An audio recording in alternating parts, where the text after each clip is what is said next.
Hola, saludos a todos. Bueno, una vez vista la población que arribó a aquellas lagunas que conformaron la República de Venecia, y como vimos eran de origen fenicio una parte, otra eran la aristocracia romana, linajes papales, y una tercera, aunque menor, de origen cásaro, pues es necesario analizar cómo aquel pequeño grupo inicial de gente pues llegó a enriquecerse de tal manera que conformaron la potencia económica más importante de Europa en toda la Edad Media, ¿no?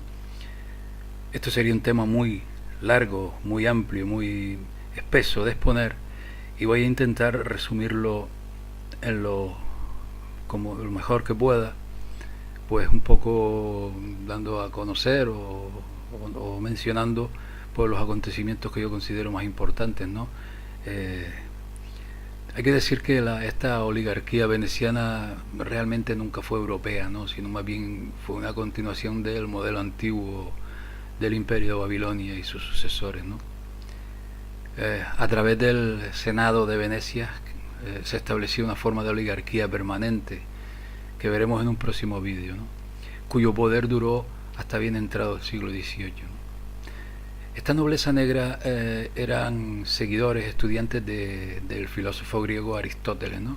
Es decir, de la ley de Roma, que cree que la esclavitud era una institución necesaria y que algunos han nacido para mandar y otros para ser gobernados. A esto añadimos la bula papal que decía que Roma decía que eran los dueños de nuestras vidas, pues porque por algo tan infantil como que Noé nos rescató del mar, ¿no? Eso lo veremos más adelante cuando hablemos de la ley marítima. Bueno, Venecia nunca fue un imperio de expansión geográfica, sino más bien de ascendencia financiera y marítima. Ellos no buscaban expandir su territorio, sino acaparar riqueza. A diferencia de otros reinados de aquella época, ¿no? Venecia pues no tenía industria.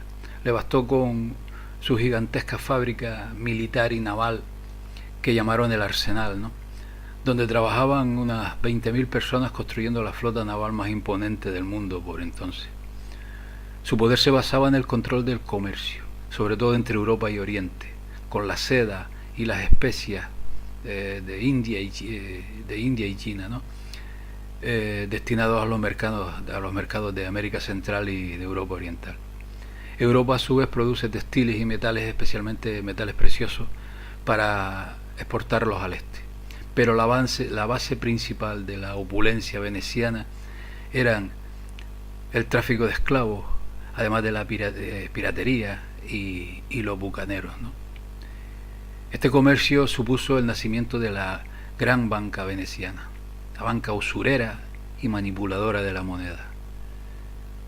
Venecia nunca fue superior a unos cientos de miles de habitantes, ¿no? Fue la segunda ciudad de Europa después de París, pero se elevó a la condición de gran potencia en el siglo XIII y se mantuvo así hasta la Paz de Westfalia en 1648, gracias en mayor parte a un sistema altamente desarrollado de embajadas, de inteligencia interna y externa, de servicios secretos.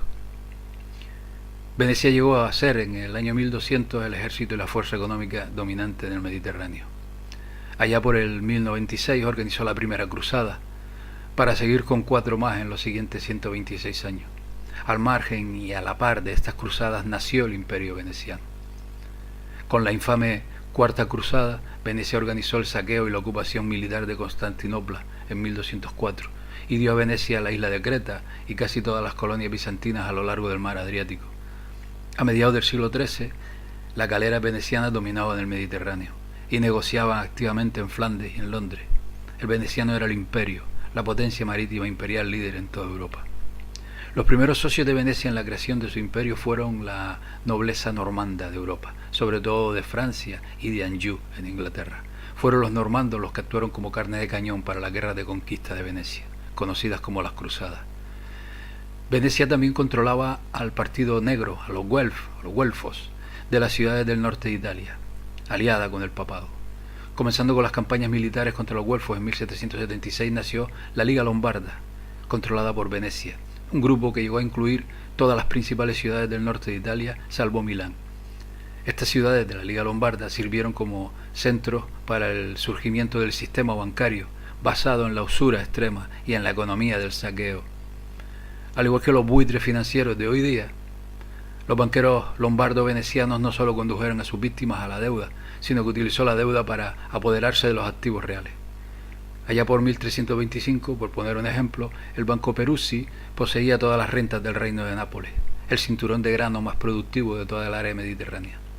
En Castilla o en Inglaterra, la totalidad de la producción de lana se comprometió como garantía para los préstamos lombardo-venecianos.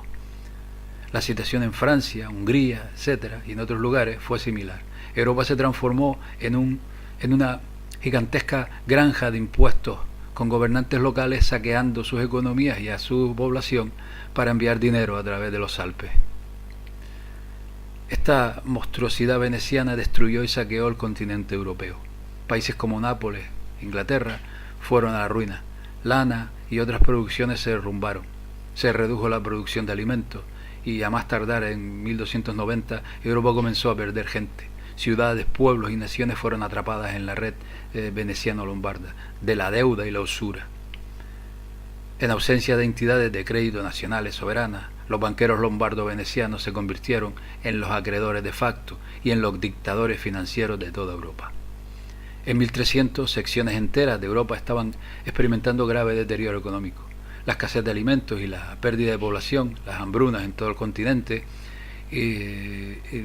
etcétera, etcétera, ¿no? La burbuja financiera comenzó a estallar en la década de 1320, con una primera oleada de quiebras bancarias lombardo-venecianas. El fin del mundo financiero llegó entre 1342 y 1345, con el colapso de las casas Acciajuoli, Buonaccorsi, Bardi y Peruzzi. Por otra parte, la peste bubónica, la peste negra, de la cual se culpó a Venecia, y además estuvo rodeada de luces en el cielo y de extraños personajes con guadaña, se extendió por toda Europa desde 1347 a 1351, matando en torno al 30% de la población y en muchas áreas mucho más del 50%. Desde 1351 hasta principios del siglo XV, la población se redujo aún más con la enfermedad, el hambre y por la devastación económica. El horror que asoló Europa entre 1320 y 1420 destruyó el tejido social, así como los axiomas políticos y filosóficos del mundo medieval. Uno de los resultados fue que, a pesar de que Venecia sobrevivió al colapso de finales del siglo XIV, su poder se debilitó considerablemente, dando la posibilidad a líderes políticos de toda Europa de liberarse de los grilletes financieros venecianos y comenzar a reconstruir sus propias naciones. A principios de la década de 1400, los banqueros lombardos venecianos restantes estaban siendo expulsados de un país tras otro. De Aragón en 1401, de Inglaterra en 1403, de Flandes en 1409 y de Francia en 1410. El imperio financiero ultramontano veneciano, desmenuzado como naciones, comenzó a ejercer la soberanía sobre sus propios asuntos, ¿no? La mayor figura de este periodo fue un hombre de la iglesia alemana llamado Nicolás de Cusa. En sus escritos, Cusa refutó la metodología científica medieval de Aristóteles, volviendo a su origen en la ciencia platónica, ¿no? Cusa estableció el principio de una Commonwealth, un Estado-nación basado en el principio del bien común, y presentó las bases para una paz entre naciones. Cusa organizó en 1439 un gran consejo en Florencia, que reunió a líderes de toda Europa y sentó las bases de una nueva civilización, construida sobre los principios de la razón humana, del bien común y de la soberanía nacional. En 1461, por ejemplo, Luis XI ascendió al trono de Francia y procedió a establecer el primer Estado nacional soberano moderno, basado en esta idea de Commonwealth. Aliada de Cusa con los Medici en Florencia, Luis XI procedió a construir puertos, carreteras, escuelas, imprentas, la industria, infraestructuras. Se prestó apoyo a las ciudades, creó una moneda nacional y se rompió el poder de los varones feudales, de las baronías, ¿no? El ejemplo de Luis XI fue contagioso y en 1485 Enrique Tudor invadió Inglaterra, derrocó al último de los reyes ¿no? Ricardo III, y estableció el gobierno de los Tudor. Como rey, Enrique VII adoptó los mismos métodos de desarrollo económico nacional y soberano, ¿no?, que Luis XI había perseguido en Francia. Estas iniciativas de soberanía y construcción de la nación no se limitaban a Francia e Inglaterra, afectó a la península ibérica, Flandes y a otros lugares. Por otra parte, con el éxito del viaje transatlántico de Colón en 1492, la oportunidad de aniquilar al viejo orden oligárquico feudal se estaba desarrollando. Como Erasmo declaró a Tomás Moro en una carta de 1499, la humanidad parecía estar lista para los albores de una nueva era. Pero Venecia reacciona. El establecimiento de los estados nacionales soberanos en Francia e Inglaterra, junto con la influencia que irradiaba la revolución de Cusa en la ciencia, amenazaban la propia existencia del sistema veneciano de la usura y la esclavitud. Y los venecianos se defendieron. En la mitad del siglo XV, Venecia seguía siendo la nación marítima más potente de Europa, controlando la trata de esclavos y los lingotes en Europa, manteniendo las más extensas operaciones de inteligencia política en el continente y siendo el hogar de los centros más influyentes de la erudición aristotélica en Europa, que fue la Universidad de Padua. En esencia, el partido que nombramos antes, el partido negro, los Guelfos del siglo XIV, renació como la Santa Alianza, ¿no?, un eje Venecia-Habsburgo-Vaticano, con Venecia en el control directo de la curia papal. Venecia también controlaba las políticas de España a través de su Fugger y aliados genoveses, que como los acreedores del gobierno español escurren todo el botín de tráfico masivo de España en oro, plata y esclavos, manipulando todos los aspectos de la política española, llevando a la corona española a tiempos de quiebra en varias ocasiones. Al mismo tiempo, Venecia puso en marcha un contraataque contra la revolución en la ciencia iniciada por Nicolás de Cusa, por ejemplo, y de sus seguidores. Este esfuerzo culminó entre 1545 y 1563 con el Concilio de Trento, que trató de volver a imponer la rigidez aristotélica, especialmente por decreto papal.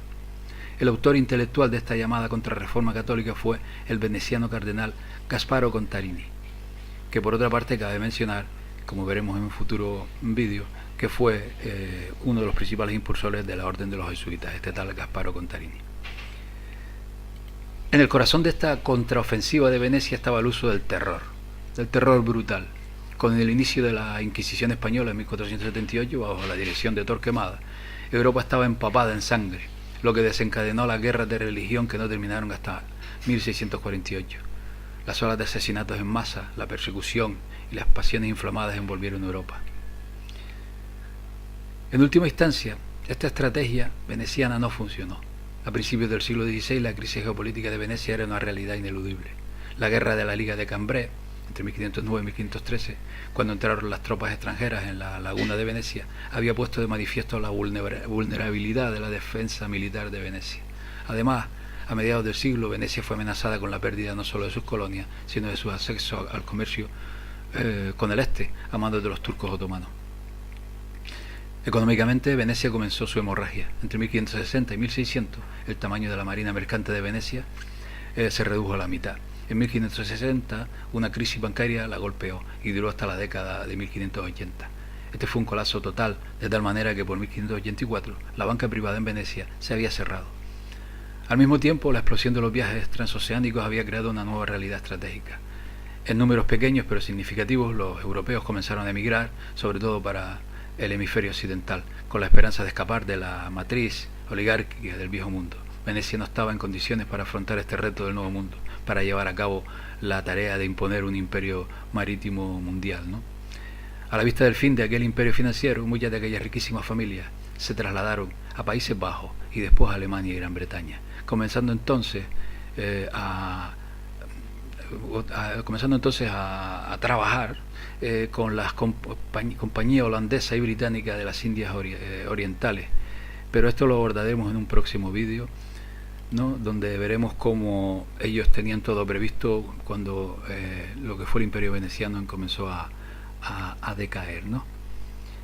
Bien, esto es he intentado hacer la mejor síntesis posible de lo que fueron varios siglos de poder, ¿no?